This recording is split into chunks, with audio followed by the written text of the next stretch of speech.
Welcome back to the Discovering Commercial Real Estate podcast. Our guest today is founder and principal of Paramount Realty USA Auctions, Misha Haghani. Misha, thank you again for coming on. I really appreciate this. Great to be here. Thank you. Awesome. So before we talk business, tell the audience a little bit about yourself. So where are you from and why did you get into this industry? I was born and raised in Long Island in Great Neck, New York. Grew up to a dad who's a commercial mortgage broker, a mom who for a little while was a residential real estate broker, and some real estate in the family. So I got to see a little bit of the real estate life. Right. I always had a bit of a passion for real estate. I say a bit, but I always had a passion for real estate. I liked the tangible nature of real estate, and just knew that I would be in the business in the future. Also knew I was very entrepreneurial, so I knew I'd be doing something entrepreneurial. Right. And how I got into this business was really through a college internship. So I went to NYU Stern for business school. And in my first semester, my college roommate introduced me to the auction company that his firm, he worked for Joe Moynihan, the Moynihan Group. And Joe was auctioning a building on the Upper East Side. And my friend introduced me to the auction guys handling the auction of this 25-footer. I think it was on East 61st Street. Okay. And so that's how I started in the auction business in college. That's awesome. An internship. Yeah. That's great. Yeah. And have you always been like kind of a self-starter? Yeah, always. I was always interested in like business-wise, entrepreneurially. Yeah. I was in elementary school. I was selling candy. We used to buy packs of super lemon candies that were like 12 of them for $2, and then we'd sell them for 25 cents a piece, and we'd make $1.50 or whatever, however the math works out. Yeah. And I was shoveling snow and buying and selling baseball cards, and I just enjoyed transacting. That was really, I'm a transactional guy. I enjoy the thrill of the hunt. Getting the deal, you know, chasing something, getting it done, and then having a reward at the end. Awesome. Amazing. Yeah. And you studied finance at NYU back in 2001. How did you apply this skill set of finance to your position today? So I double majored in finance and international business from Stern, graduated a semester early with honors, which was nice. Awesome. You know, Stern and business schools in general provide a very technical background or a very technical education. So it was useful, it's been useful, but I truthfully don't apply the highly technical nature of that education in my everyday. I would say more than anything, it's the concepts and the fundamentals that I learned in business school that are just always there. Prevailing, yeah. Yeah, prevailing in the background. So I understand certain things that you may not even need to understand to do what I do, but obviously everything helps. Right. Awesome. And how has going to Cornell Law School helped you in your commercial real estate career today? Do you see any benefits from young people becoming commercial real estate attorneys before becoming commercial real estate investors? The short answer is yes. I guess I would say that becoming an attorney may actually provide a more practical education or leg up for those of us in real estate. In part because so much of real estate revolves around contracts. And, you know, you don't go to law school to become a commercial real estate attorney. You actually don't go to law school to become a particular type of attorney. For the most part in this country, you get a JD, which is a Juris Doctor, the degree you get when you finish law school. And then you become the type of lawyer that you become through your work, through the practice. So I went to Cornell Law. I graduated in 2004. And I actually got a concentration in business law and regulation, which was not common, but I would say I've used that degree more than even my finance degree throughout my career. And it's been helpful. Going to a nice school, I would say the best part about that is likely that it gives a little bit of credibility to your counterparts, to whoever you're meeting with, and so on. Yeah, definitely. And you worked for 2 years as an attorney. Can you kind of describe the day in the life as a corporate real estate attorney? Sure. I worked at a firm called Milbank, which is a great firm, and I really enjoyed my time there. A day in the life, well, lawyers for the most part don't start bright and early. Flexible hours, but long hours. Yeah. So I would typically get to work 9, 9:30, even 10 o'clock, but I would stay as late as necessary. So 7, 8, 10, midnight, 2 a.m., whatever. So it depends on like how many cases there are, the workload of. Yeah, I was a transactional attorney, Right. so it depends on what was going on at work and, how busy we were. And, I practiced from '04 to '06. And even then, where, technology wasn't as advanced as it is today, but even then, most of my work was on a phone and a computer. So I was in the office every day, but I had plenty of clients that I never met. And we'd close a $500 million loan, and I never met the borrower, the Right. lender. We were typically lender's counsel. Okay. But it was mostly reading documents, understanding certain things, advising clients, negotiating loan terms, and so on and so forth, negotiating title insurance, reviewing surveys, getting local counsel opinions, and that was mostly on the lending side. And then there was a bunch of buy-sell stuff Right. that we did also, which was self-explanatory. Right. And what was it like working with clients like the Rockefeller family? Oh, it was amazing. It was so amazing that I never met a single Rockefeller. Look, my first client, the first transaction I ever worked on as an attorney was for the estate of Lawrence S. Rockefeller. Wow. And it sounds very cool. And as I became an attorney at 24. I finished law school a little bit early. So it was really cool as a young person, or maybe as any aged person. Yeah. But the reality is there's no difference between representing that client and any other client.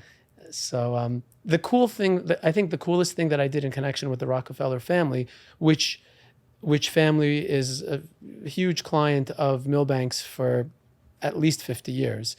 I was one of the two attorneys that represented the estate of Lawrence S. Rockefeller in the sale of a triplex penthouse at 834 Fifth Avenue.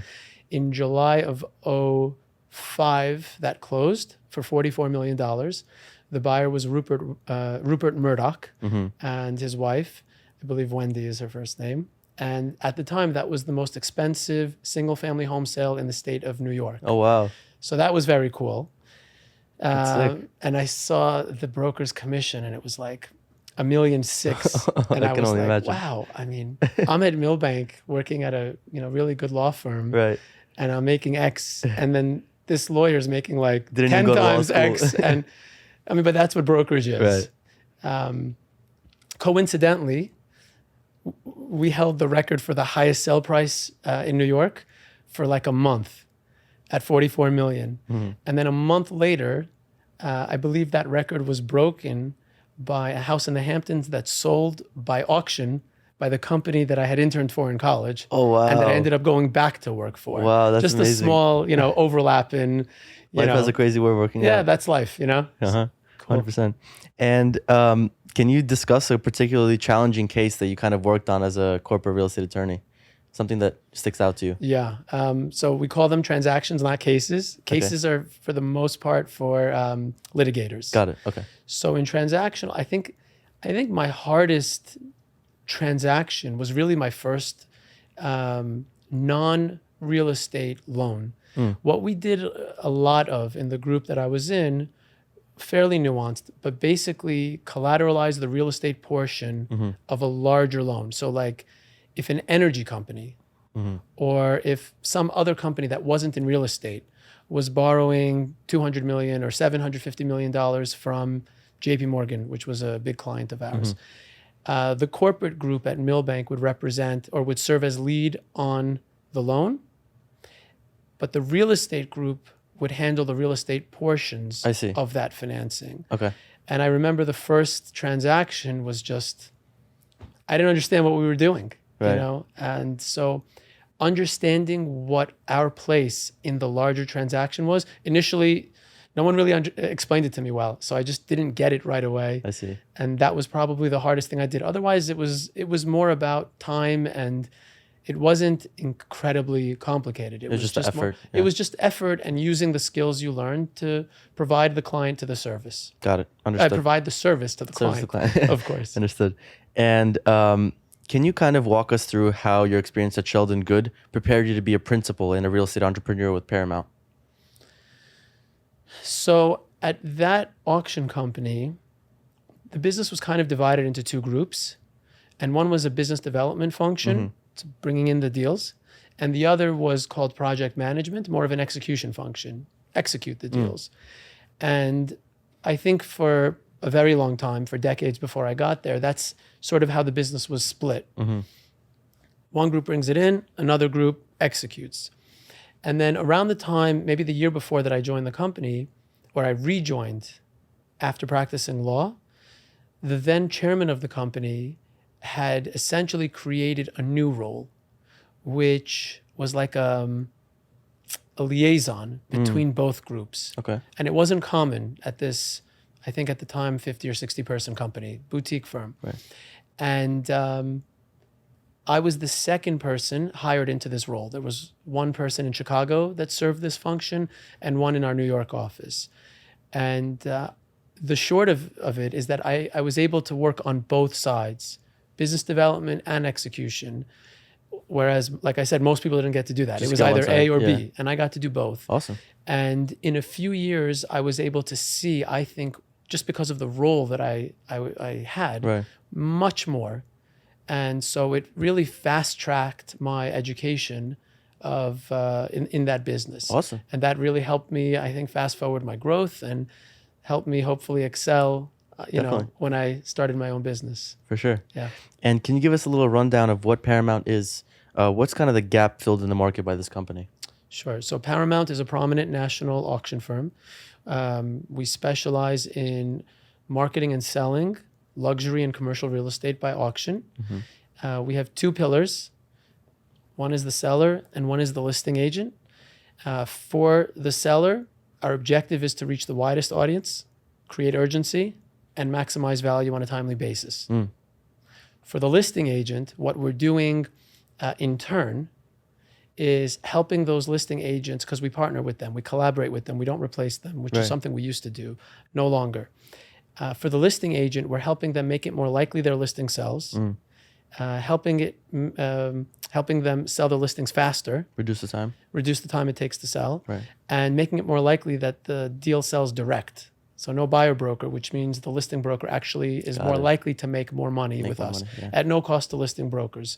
So we've tweaked our model such that we think we're providing the best win-win-win for everyone involved. Awesome. That's great. Yeah. And where did this idea come from? And what gave you the confidence to go out on your own and kind of make your dream a reality?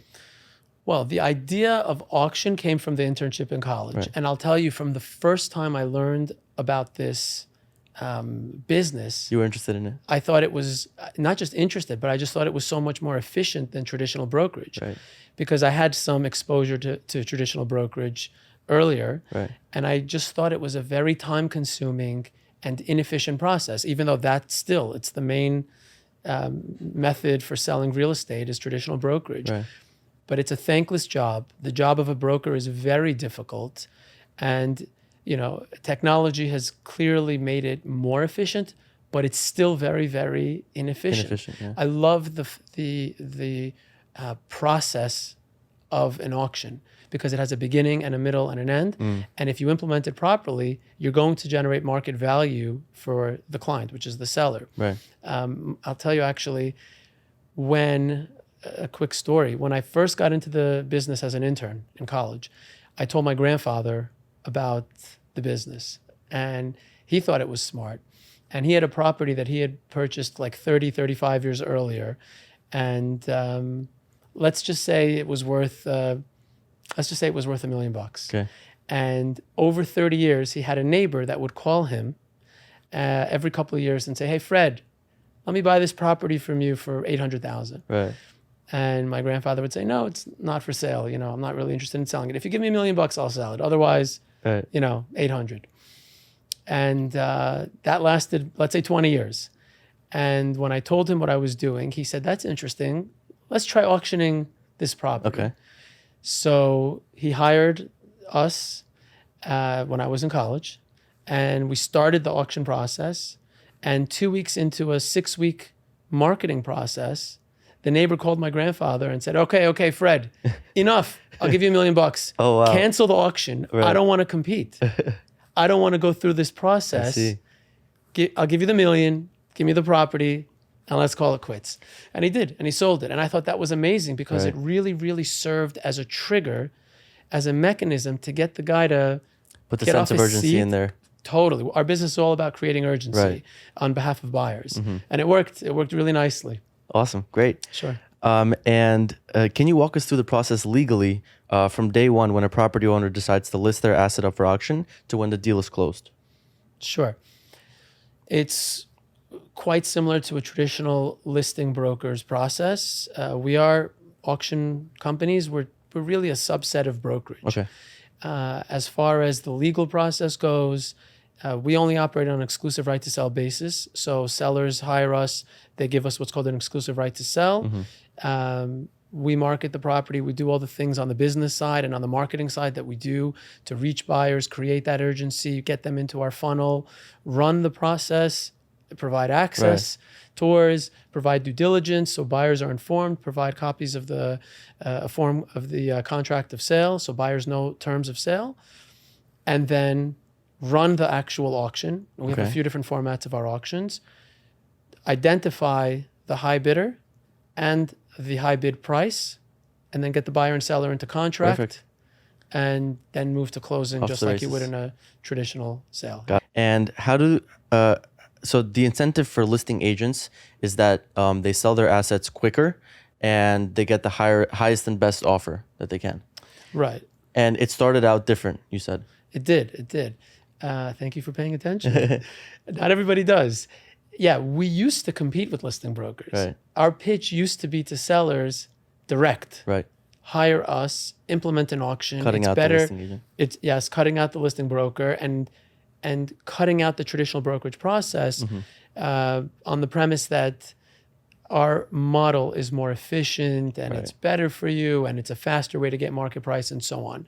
Over time, we've realized that it's just a much smarter approach to partner with the listing broker to satisfy the listing broker, because the reality is that the listing brokers are the ones that are in the trenches, on the ground every day, dealing with those sellers and buyers. They know the local market better than anyone else does. And they're our greatest path to scalability, because it's not like every seller is going to, first of all, sell property regularly. And secondly, even if they do sell regularly, they're not likely to sell by auction every time. Right. Maybe sometimes. Yeah. Whereas if we please the listing broker, by please, I mean add real value. There's more room for business. There's so, Future I mean, business. exponentially greater opportunity to scale our business, because a listing broker is in the business every day Yeah. of selling makes assets, whatever they may be. So we pivoted that way, and it's helped us scale, both in terms of volume and in terms of geography. Until a few years ago, most of our transactions were in the Metro New York marketplace. And we are by far the most active non-distressed auction firm in the Metro New York marketplace, which I'm very proud to say. Nice. But over the last 3 or 4 or 5 years, we've transacted now successfully auctioning properties all over in Miami and Chicago and Philadelphia and New Mexico. And we're handling now a massive 260-acre parcel in Bel Air in Los Angeles, one of the wealthiest enclaves on earth. Yeah. And this is 6% of all the land in Bel Air, which is pretty significant. We've got a minimum bid of $39 million for this massive property. Right. Auction is next month, March 15th. That's awesome. And so this model has allowed us to grow in terms of both volume and geographically, which is fantastic. Yeah. That's great. And I want to ask about specific deals. So tell us a little bit about how Paramount was able to step in and make a difference with the penthouse at 1 Hanson Place. So the penthouses at 1 Hanson Place, that's a building, famous clock tower building in Fort Greene, Brooklyn. Today, it's right over the Atlantic Terminal and the Barclays Center. When we did the auction, they were building Barclays Center. And that building was acquired in a joint venture between a private equity firm called Canyon Johnson Urban Funds, of which Magic Johnson is a partner or investor, and Dermot companies. And they bought that building, they converted it from the ground up, and they sold like 173 condos. Excuse me, they didn't convert it from the ground up. They converted it from office to residential and sold the units from the ground floor going up over time. Over like 3 or 4 years, they sold 173 units going from the lowest floor all the way up. They reached out to us, which was very cool. My company was like 18 months old at the time, and said, we have these 6 penthouses, the last 6 units in the building. And this was 2011. And they said that we're looking to sell these penthouses on a timely basis. We're fans of the auction model. The words they used were, we'd like to move these penthouses at a market clearing price, which basically means auctions generate market value. Right. And we believe auctions generate market value. This is what they said to which is what they said to us. What was really unique about that was, so we represented Canyon, this $23 billion private equity firm, and sold 6 penthouses in a 20-minute auction, which was very cool. What was particularly unique there was that these units hadn't been marketed for sale before. So this was that client's first go-to-market strategy with these units. They had sold the other units with 2 top brokerage firms, Stribling and Corcoran, I believe it was, before us. So those 2 firms sold 173 units. They brought us in to run a, wow campaign, which we ran over 30 days. And we spent like $175,000 in marketing dollars in 25 days, which is a lot of money to spend in a short period of time. But yeah, that's concentrated power, concentrated marketing dollars. And we generated a lot of buzz and just did very well on that sale, thankfully. And that's awesome. And closed out that building. Yeah. That's great. Yeah. And what about 3 East 10th Street? Can you talk us about how in 17 days and 3 minutes you were able to sell out $6.634 million? Yeah, sure. So that is like kind of the opposite. That's a townhouse at 3 East 10th Street. I think it was a 28-footer just off Fifth Ave, one building off Fifth Ave. That building was on the market for a couple of years. I believe starting in 2008 through 2010. And the building was 8 units, 6 resi, 2 medical offices, 3 rent stabilized, 1 rent controlled. And they started at 9.9 and over 2.5 years reduced the price a couple of times down to 5.8 million with a good broker. But it was a tough time in the marketplace. Credit crisis, Lehman, Bear, all had gone out of business. 2008, 9, 10. The lawyer for one of the 2 owners of that building, there were 2 brothers feuding, didn't get along. And the Baldwin brothers, not the famous Baldwins, another Baldwin family. The lawyer for one of the brothers reached out to us and said, these 2 want to sell. They're selling by auction. They've got to sell it in the next like 25 days. Can you help us maximize value here? We're asking 5.8. We set a reserve of 5.5, which we thought was a fair market price. By the time our marketing it took a week to prep our marketing materials and marketing campaign and so on. We went to market, and from the day we announced the auction, which was October 6th of 2010, until the auction itself, which was 2.5 weeks later, 17 days later, October 23rd, we ran a kick-ass marketing campaign, and we had like 13,000 visitors to our website, 9,000 unique visitors. We did 114 tours, 114 separate groups toured that building in 2 weekends. And we had 60 bidders at the auction at the Chrysler building. And it was on the market at asking 5.8. We started the bidding at 3.5, and within 3 minutes got to 6,634,000. That is insane. And closed it like 40 days later to a high net worth buyer. And you sold it all said and done at like a 2.25 cap rate? It was like a 2.25 cap rate. Yeah. Insane. Projected, maybe. I think it was a projected 2.25 cap rate. Yeah. And 127 Madison Avenue, how did you sell that out after only 5 weeks of marketing and 20 minutes of bidding? So that was our first auction after I founded Paramount. And I'm very proud of that assignment.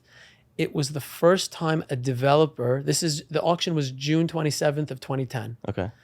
It was the first auction by a condo developer in Manhattan in over 20 years. And similar to the One Hanson Place penthouse auction, which we did a year later, we spent like $130,000 or $140,000 over like 30, 40 days. And we actually marketed, we had 6 condos in that building, 5 floor throughs and 1 penthouse. And we marketed those 5 floor throughs Right. on an absolute auction basis. Absolute auction means no reserve. Highest bidder wins no matter what. So even if the highest bidder bids $1 and no one bids more, the seller is technically promising I a see. sale. Okay. That's very compelling. And that one got a lot of hype. And it was our first auction, like I said, and it was covered extensively by the New York Times, by Bloomberg, and by many other publications, by ABC Eyewitness News. I remember that was a phenomenal, ABC Eyewitness News coverage of that was phenomenal for our business at the time. Right. And honestly kept the phones ringing for like 3 or 4 days off the hook. The press on that was significant. The marketing was significant. And we had like, again, 12 or 13,000 visitors to the website. We had 733 groups tour 6 condos Wow. in 4 weekends. Wow. So we had red carpet and velvet ropes and security guards Wow. manning the open houses for 4 weekends, and 733 groups. We had 400 people at the auction, which was at the Roosevelt Hotel on 45th and Madison, and we sold out 6 condos in like 20 or 30 minutes and closed out that Insane. building also. Yeah. Wow. What was interesting was at that time, again, credit crisis, very challenging time in the marketplace. The note was traded by the lender to the developer just like a week before the auction. And a private equity group came in and paid like, I forget the exact number, but paid X. And based upon our sale price, they made like 25, 27%, you know, in a 10-day period. Okay. It took another 60 days for us to close the units. So it's still a phenomenal That's ROI for wild. that Yeah. private equity group. For sure. Yeah. And what can you tell us anything about the auction where you're working with Derek Jeter? So I can't confirm the identity of the owner of the property that you're referencing, Right. but we are working on an auction for a castle type property Okay. in New York, about an hour, let's say 50 minutes west of Manhattan. And crazy property, huge. I forget how many bedrooms and bathrooms, but it's a massive property, gorgeous, on a lake, has a beautiful pool in the shape of a baseball diamond, actually. Nice. Fittingly. Though I can't deny the Right. though I can't confirm the identity of the owner of that property. And that property is up for sale with a minimum bid of 6.5, and I'm looking forward to selling it. Awesome. Yeah. Awesome. And as far as the mixed use on Bowery, Andy Warhol's property, what can you tell us about that? So this is a building. Oh, and we're handling that property that I just mentioned, that castle, with a broker named Diane Mitchell, awesome broker. The Bowery building is prominent because it's currently a mixed-use building. It was once owned by Andy Warhol, which is, of course, very cool for art lovers, New Yorkers, and for real estate aficionados, alike. And we're handling that with a great Compass broker named Charissa Sheptek. And that building is at 342 Bowery. It's resi over retail. The retail is a sushi restaurant called Yoshino. New York Times rated it recently as the #1 new restaurant in all of Manhattan. So I haven't dined there yet. Okay. I encourage dining there. It's like a $680 omakase plate, but I'm sure it's fantastic. That auction is in 2 weeks, February 22nd. Our minimum bid is $4 million, and we're looking forward to moving that too. That's awesome. Yeah. That's great. Yeah. And I saw that you also won the largest government contract of its kind throughout the U.S., closing 550 properties for about $100 million. How did this come about, and how did this kind of change your company's trajectory? That was probably the most significant assignment of our business's history. Right. So the government, through an agency called the Governor's Office of Storm Recovery, put out an RFP in 2014. And that RFP, request for proposal, was for auction and real estate brokerage companies to bid on this assignment to help this agency sell Right. hundreds of homes damaged throughout New York City, Long Island, and upstate New York, just a handful upstate New York, by Superstorm Sandy and 2 other storms.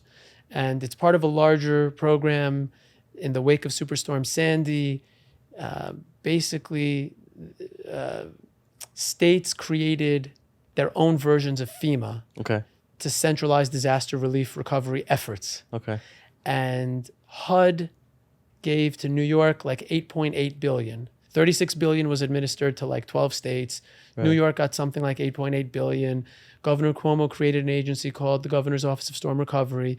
And one of the many programs that was created, or that were created to help victims of Superstorm Sandy, was this program called the Buyout and Acquisition Program. And essentially the agency would buy from victims of Sandy homes close to pre-storm value. Right. And the owners would take the proceeds of sale and do what they wanted. Provide they could relief. buy another home, and they could buy another home or do whatever with those funds. But the government ended up with actually a couple of thousand homes. And they took all those homes and lumped them into 2 buckets. One bucket, they said, okay, these homes are in areas that are prone to flooding. They're going to flood again in the next, 5, 10, 15, 20 years. Right. So rather than letting someone build a home in this location, they demoed them and left them as open space to serve as buffers between oceans and the Long Island Sound and so on, and residential areas for the most part. The second bucket of homes, they said, is not prone to flooding so often or at all. And they deemed them worth putting them back into the private sector. Got it. So they said, we want to sell these homes in an efficient, timely process. So that's where you came in. Let's sell them by auction. Got it. So we bid on this assignment. To my understanding, about 15 other companies bid on this assignment, including auction companies that were much larger than our firm, Right. and including 2 of the top residential brokerage firms in New York City that everybody knows very well. Wow. And thankfully, we won that assignment, and we were told we won that assignment based upon our recommendations. Okay. Our recommendations for how to actually implement the auctions. And we did a great job. We implemented 6 auctions over 4 years. At each auction, our largest auction, we auctioned 155 homes in one day. And we had 150 in another auction, 115 in a third auction, a couple of 80, 90 home auctions, and then a couple of 25 or 30 property auctions. But what was cool was we had these massive ballroom style auctions where we had 400, 500, 600 bidders in one room at one time. Wow. With bank checks in their pockets. Wow. Ready to bid, Ready to go. and buy real estate. And we have these videos up on our website. Very, very cool. You're seeing hundreds of people raising their hands to bid and buy real estate. And we sold these homes individually. Right. So like 150 homes to 150 separate buyers in one day. That's awesome. Very That's awesome. amazing. Thank you. And so you think that you won the contract, you won the bid by kind of enticing the government with unique ideas and taking all your experience and leveraging that to create a unique plan. I think so. Okay. I think so. When we won that assignment, when that RFP came out, I looked at it and I said, we are really the best positioned for this assignment, Right. but we were not the biggest. So that was our challenge. And I said to myself that if we can win this RFP, that it's enough, right? It's enough to set everything else aside. Yeah. So it was about 5 weeks from the time the RFP was issued. Were you focused on Exactly. strategy? From the time it was issued until the date the RFP was due. The proposals were due on Friday the 13th of June, I think it was. Okay. I spent 5 weeks, like 7 days Lasered a in. week, laser focused on writing a proposal. Okay. And I wrote like a 310-page proposal, 315-page proposal, directly answering every single one of the questions in this 42-page RFP. Because all the RFP was a massive set of questions. Who are you? What have you done? What do you know? Give us your references. Give us recommendations. Transaction history. And then we have this many homes in these locations to sell, or we anticipate having this many homes in these locations. How would you auction them? When would you auction them? How often would you auction? Right. How many homes per auction? How would you lump them? How would you group them? How would you space them out? What would the terms for the contracts of sale look like? How would you staff them? How would you Right. provide access? Each one of these questions Had to be required, answered. yeah, I mean, it had to be answered. So I think we, and by we in this case, I really mean I at the time, it was really me, spent the time to answer these questions thoughtfully.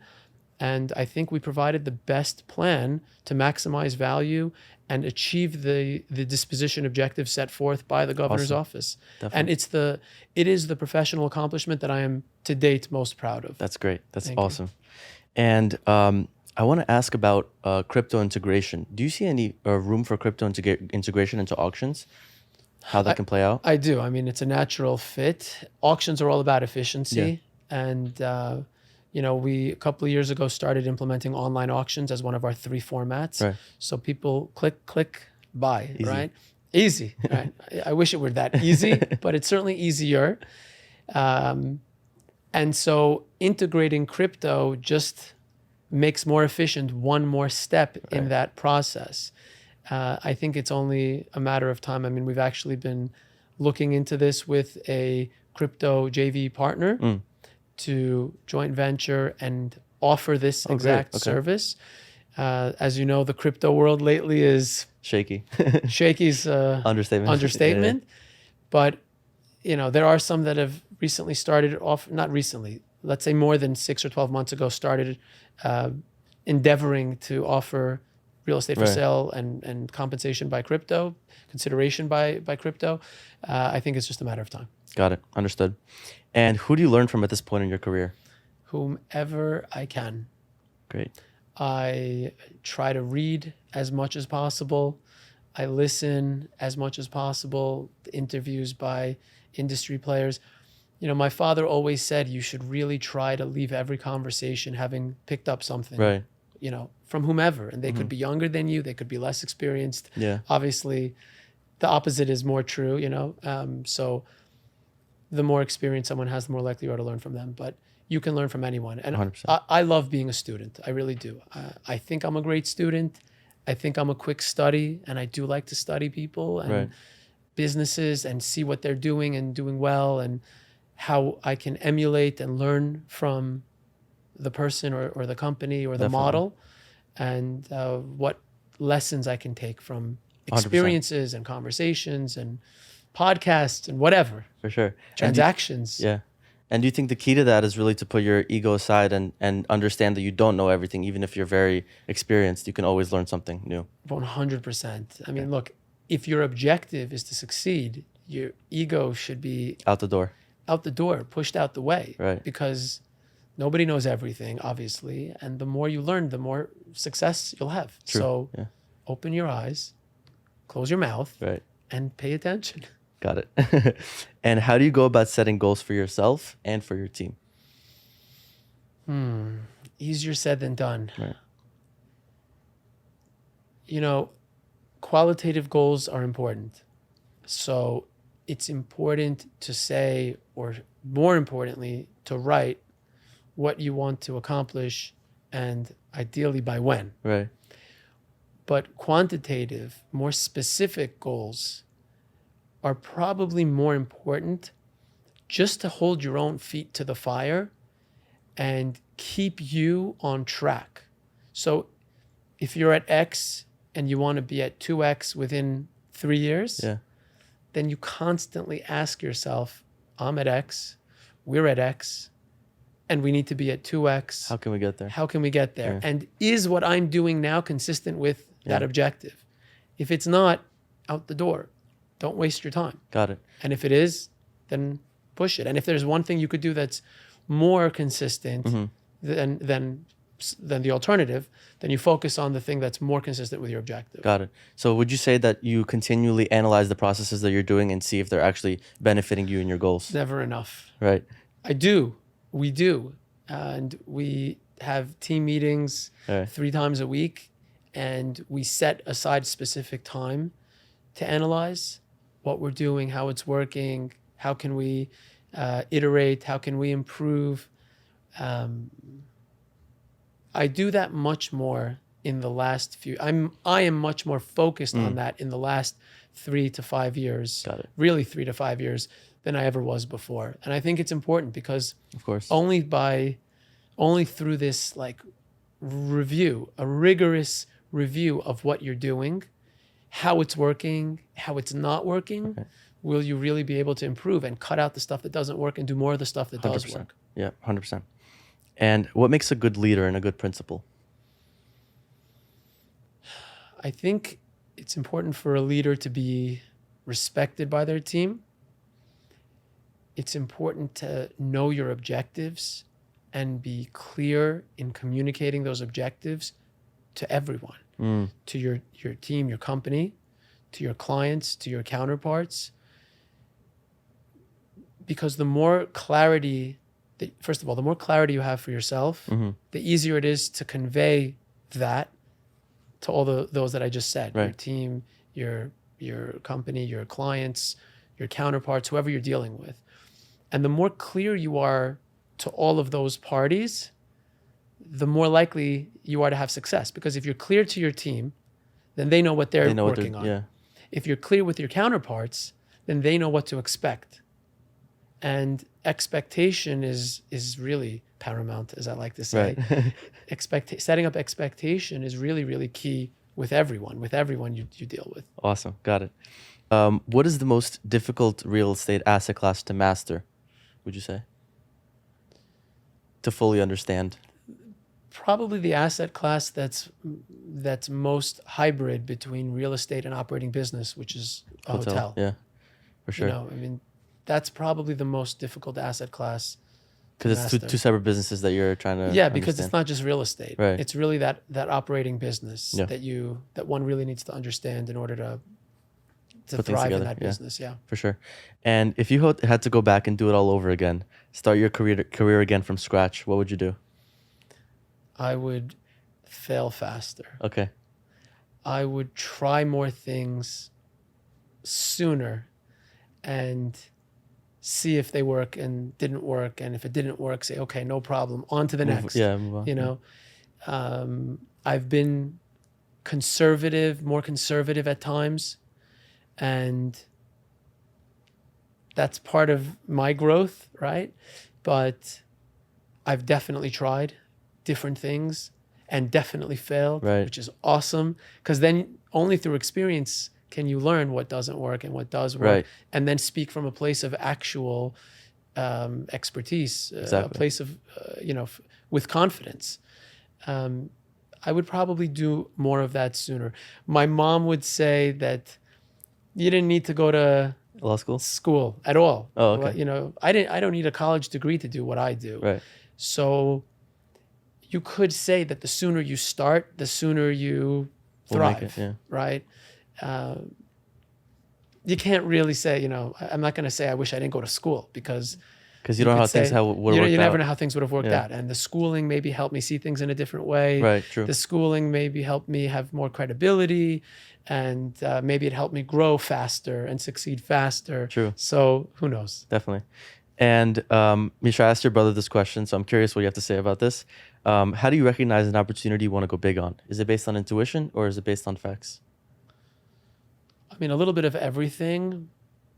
I've learned through listening to some people much smarter than me that when you look at an opportunity, one of the first things you should ask yourself is if it works as you wish, is it consequential? Is it meaningful? So if it's not, then why bother, right? Like, why spend time trying to achieve some inconsequential success? Because time is our most valuable commodity. So it has to be meaningful. Far. It's got to be meaningful. It has to be worthwhile. The squeeze has got to be, what is it? The juice has got to be worth the squeeze. The juice has got to be worth the squeeze, however you want to say it. It's just got to make sense. It's got to be worthwhile. And maybe, that's different as you grow in your career. For an investor or a broker who's 25, that juice might be worth this, but later in life, you have more success. This is not worth it. You need You need 5 times that or 10 times that to make it worth your while. Got it. Understood. And what idea do you believe in regards to commercial real estate investment, law, prop tech, whatever it may be, auctions, that many people you respect disagree with you on? Oh, that's a good one.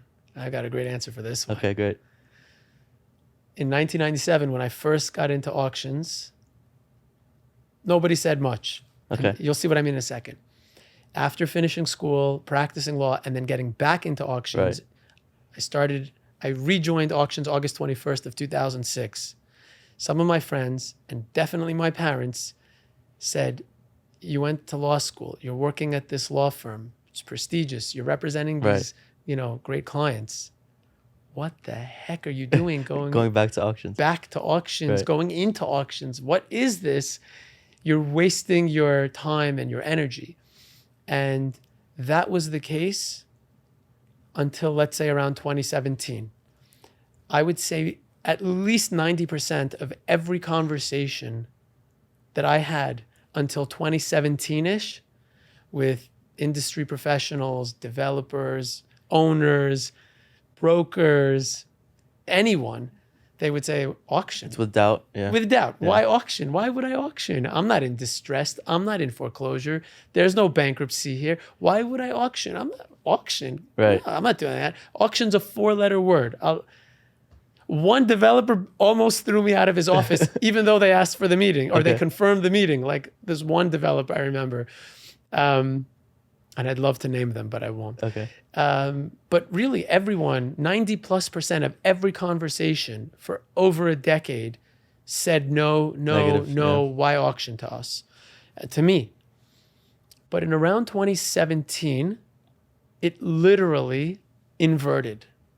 And in the last 6-ish years, I would say more than 90% of our conversations bring up nothing like auctions are for distressed or aren't auctions for it's flipped. Right. And I could speculate as to why. I think the reason why that's happened, I think it's because internet, technology, etc. have become so much more prevalent. And decision makers, obviously, who have grown up with the internet and technology are now at an older age. Right. And they're just much more accustomed to more efficient processes, which is really all it is. Change and more efficient processes. And there are other things that happen by auction online now anyway, and for a long time. So they're just much more accepting. Now our conversation, 90% of our conversations don't involve the subject of distress or don't involve that as a hurdle. And it's more just like, oh yeah, auction, cool. Right. How does this work? And frankly, our number one source of business, it's incoming. They're calling us, they're going to our website and downloading what they need to download and basically requesting our expertise on how to sell by auction. Right. And that wasn't the case until around 2017. And obviously that's a phenomenal transformation for our industry and for our business. And on the subject of industry, I'll just mention the 2 largest players in the auction space. One is a commercial online auction company, and one is a luxury online auction company, have both been acquired in the last year or 2. Okay. And these 2 acquisitions represent the first, I'm fairly certain, to my knowledge, but I'm fairly certain, period, the first acquisitions of auction companies, real estate auction companies, by non-auction players in the country. Okay. So what that means is Main Street is embracing auctions too. It's going to start flowing in now. Yeah. So I think we're going to continue to see expansion of 100%. This model. And we're very excited where we are because, we are a prominent national firm now, but by far the most active non-distressed auction firm in the Metro New York marketplace. Amazing. And I see only upside for us. Perfect. Yeah. And going back, so do you think that people kind of, their initial response to a big idea is doubt until somebody does it, and then when somebody does it, they kind of fall back, they follow? There's a lot of truth to that. So it depends on the person and how quick they are to accept innovation. I heard a podcast, I don't remember who said this, but I thought it was really interesting. This speaker spoke of some other very, very, very successful innovator who designed or redesigned Air Force One, the president's plane, and redesigned some train. I forget which train it was, and redesigned certain real estate, certain buildings, iconic buildings. And this person's philosophy was, I think the acronym was MAYA, M-A-Y-A, and it stood for minimally advanced yet acceptable. If I got the acronym wrong, it doesn't matter. The idea was as follows. Say the curve is here, the market is here on some subject, whatever that is. And innovation is past this point. You could be right way out here, meaning your idea could be way, way, way, way ahead of the marketplace. And you could be right, but it may be too much. It won't be absorbed. It's too far ahead for the market to absorb it. So instead of, being this far ahead, you need to bring it closer and bring then it closer, and let the market catch up to you. Got it. And then innovate further, and let the market catch up to you, and then innovate further. The best way I could say this, of how this applies to me, rejoining auctions in 2006, I was probably 10 years too early. So maybe I was here when the market was here. I'd love to say I think I was really ahead. And maybe I was too far ahead. So it made 10 years of my life quite difficult trying to get the market to catch up. But then again, being an early mover into this space allowed us to be ahead in the space and where we are today, which again, I think is pretty cool for our 100%. niche. Awesome. That's very interesting. Thank you. And what does retirement look like for you? What was that word? Retirement. I know. Doesn't exist? It exists. I mean, I joke that I fantasize about being like Larry David. In part only. First of all, I can't imagine ever not working. That's the truth. But I imagine being hopefully so successful that I don't have to work, and that I could spend some of my time like Larry David, drifting and making big deals of nothing, just because I have nothing better to do. And that's the dream. and maybe walking the streets of LA and visiting, restaurant after coffee shop after bagel shop, and reading the newspaper and hanging with my wife and traveling as much as I can and so on. Awesome. But I'll never, I can't imagine ever stopping work. And on a more serious note, I've always loved teaching, and I would love to be involved in education somehow, maybe some sort of adjunct professor, maybe at NYU or Columbia, something here. And philanthropy would be, I've always had things that I do to help. I've been involved in a bunch of nonprofits, one for 20 years, over 20 years. What are we, 2023? So one for over 20 years that's near and dear to me. And that's what awesome retirement looks like for me. That's great. And maybe a second home in a warm place. Or even a third. Sure. Or a third, yeah. 100%. And I have my final question to wrap it up. Sure. What advice would you give your 22-year-old self about life, business, and relationships? Take it easy. Okay. Continue to bust your butt, but take it easy also. So work hard, play hard, which has always been my motto anyway, but take it easy on yourself. Don't take it so personal. If it doesn't work, it doesn't work. That's life. Not everything's going to work. Don't be so upset by it. Just hurry up, innovate, do better next time, because failure is a necessary evil, but I would say step on the path. It's like just part of life. So, and I'm not even talking about failure. I'm a little bit of a perfectionist. So everything that wasn't perfect, drove me nuts. Forget the driving you nuts. If it's not perfect, it's not perfect. Do your best, make it perfect, and go on and do the next thing. Beautiful. That's it. Amazing.